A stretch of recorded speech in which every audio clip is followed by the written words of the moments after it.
সুপ্রিয় দর্শক, আসসালামু আলাইকুম। কেমন আছেন সবাই? আশা করি ভালো আছেন। আজকে আমি আপনাদের মাঝে নতুন একটি রেসিপি নিয়ে আবারও হাজির হয়েছি। নুডলস একটি আলু দিয়ে খুবই মজাদার একটি স্ন্যাক্স তৈরি করে দেখাবো। ঘরোয়া উপকরণে খুবই মজাদার আর খুবই সহজ একটি রেসিপি। বিকেলে চায়ের সঙ্গে পরিবেশন করতে হলে কিন্তু ঝটপটভাবে এই স্ন্যাক্সটি তৈরি করে নিতে হবে।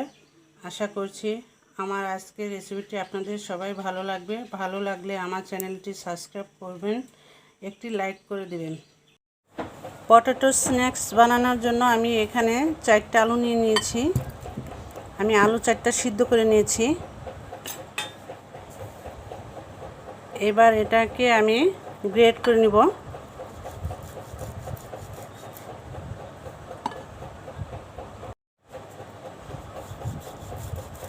আমি গ্রেটারের সাহায্যে গ্রেট করে নিচ্ছি আলুগুলো। আপনারা চাইলে গরম থাকতে থাকতে ম্যাশ করে নিতে পারেন।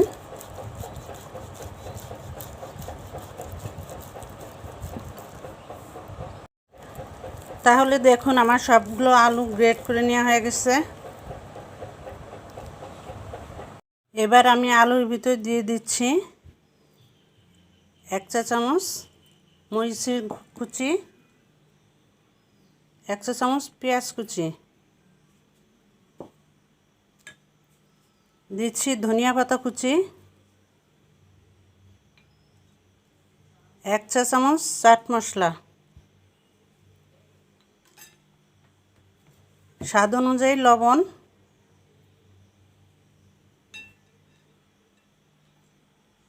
দিয়ে দিচ্ছি চিলি ফ্লেক্স। আমি এই চিলি ফ্লেক্স বানিয়ে নিয়েছি, মরিচটা ভেজে গুঁড়ি করে নিয়েছি।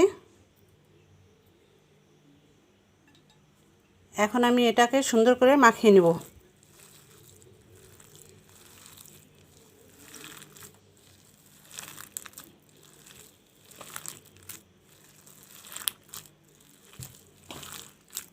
এটাকে মাখানো হয়ে গেছে। এখন দিয়ে দেব 1 কাপ চাউলের গুঁড়ি। এই চাউলের গুঁড়োটার জন্য এটা সুন্দর বাইন্ডিং হবে। আপনারা চাইলে এখানে কর্নফ্লাওয়ার দিতে পারেন। এখন আমি এটাকে সুন্দর করে মাখিয়ে নেব।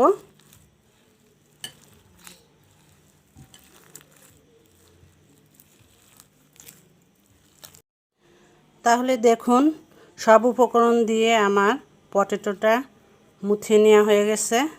এখন আমি এটা হাতের তালুতে নিয়ে লম্বা লম্বা ফিঙ্গারের মতো শেপ করে নিব। আমি এটা ফিঙ্গারের মতো লম্বা করে বানাচ্ছি, আপনারা চাইলে গোল করেও বানিয়ে নিতে পারেন।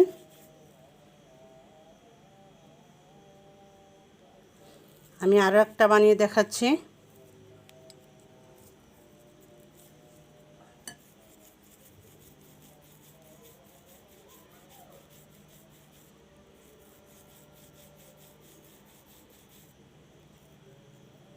তাহলে দেখুন আমার পটেটো ফিঙ্গার আরও একটা বানিয়ে নিয়েছি।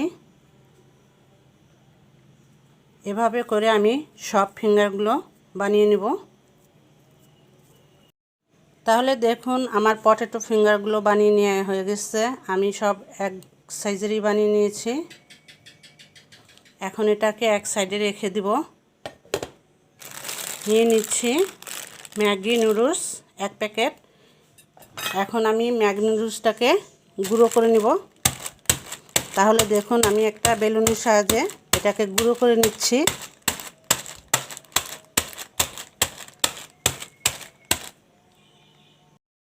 এখন আমি নুডলস প্যাকেট একটা প্লেটে ঢেলে নেব।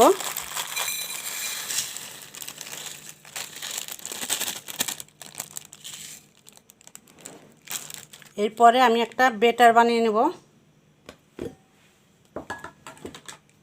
ব্যাটারটা বানানোর জন্য আমি এখানে একটা বাটি নিয়ে নিয়েছি। দিয়ে দিচ্ছি 1 কাপ বেসন,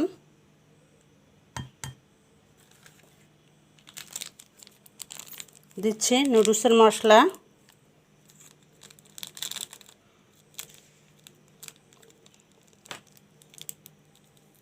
দিচ্ছি 1 চিমটি লবণ। এখন এটাকে সুন্দর করে মিশিয়ে নিতে হবে।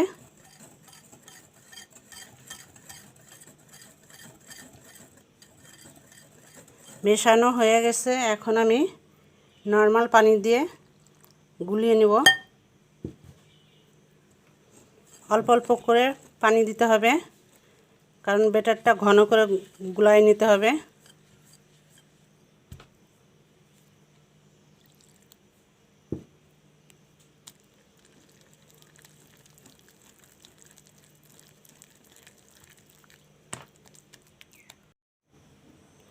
তাহলে দেখুন আমার ব্যাটারটা গোলানো হয়ে গেছে। আমি ব্যাটারটা ঘন করে গুলায় নিয়েছি। এখন আমি এই ব্যাটারের মধ্যে দিয়ে দিব পটেটো ফিঙ্গার। এটা দিয়ে একটা কাঁটা চামচ দিয়ে আমি মাখিয়ে নেব। মাখিয়ে এটাকে আমি উঠিয়ে দিয়ে দেব নুডলসের ভিতরে। নুডলসের ভিতরে দিয়ে এটাকে সুন্দর করে আমি নুডলস মাখিয়ে দেব।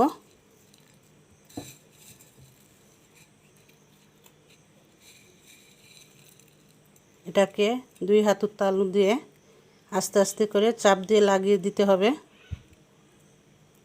চাপ দিয়ে না লাগালে এটা তেলে ভাজতে গেলে হয়তো খুলে যেতে পারে।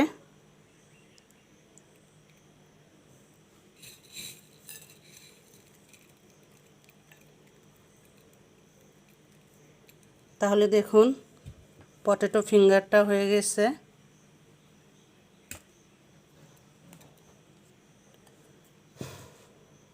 আমি আরও একটা পটেটো ফিঙ্গার দিয়ে দিচ্ছি।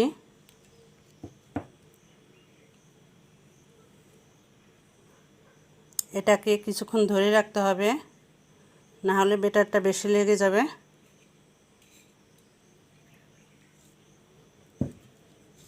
আবার ওই নুডলস দিয়ে আমি এটাকে চাপ দিয়ে লাগিয়ে নিব।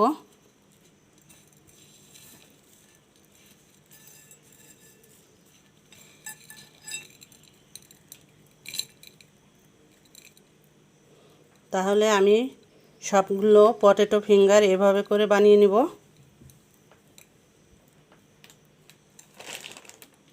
আপনারা দেখতে পাচ্ছেন কত সুন্দর হয়েছে। দেখুন তাহলে আমার সবগুলো পটেটো ফিঙ্গার বানিয়ে নেওয়া হয়ে গেছে। এখন আমি এটাকে ফ্রাই করার জন্য চুলায় চলে যাচ্ছি। তাহলে দেখুন আমি পটেটো ফিঙ্গারগুলো ফ্রাই করার জন্য ফ্রাই প্যানে কিছু তেল দিয়ে দিয়েছি।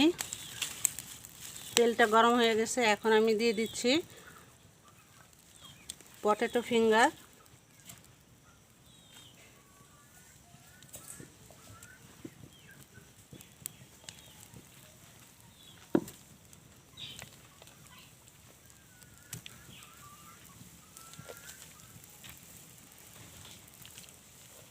এটাকে আমি হালকা জাল দিয়ে 5 থেকে 7 মিনিট ভেজে নিব।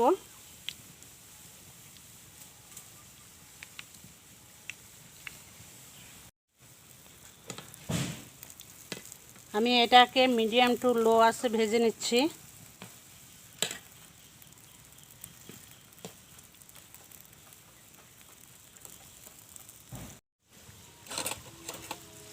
তাহলে দেখুন পটেটো ফিঙ্গারগুলো ব্রাউন কালার চলে আসছে। এটাকে আমি আরেকটু নেড়ে চেড়ে ভেজে নিব।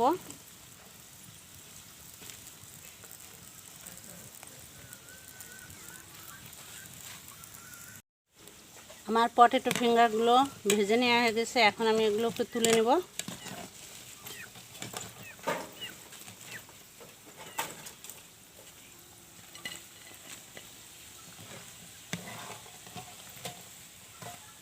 সবগুলো তুলে আমি এগুলো তেল ছাড়িয়ে নিচ্ছি। বাকি সব পটেটো ফিঙ্গারগুলো আমি এভাবে ভেজে নেব।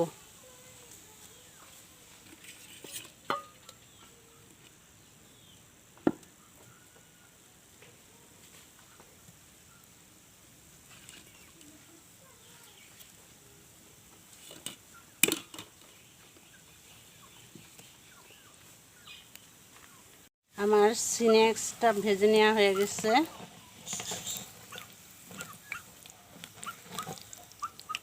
আবারও এটা থেকে তেলটা ছাড়িয়ে নিচ্ছি।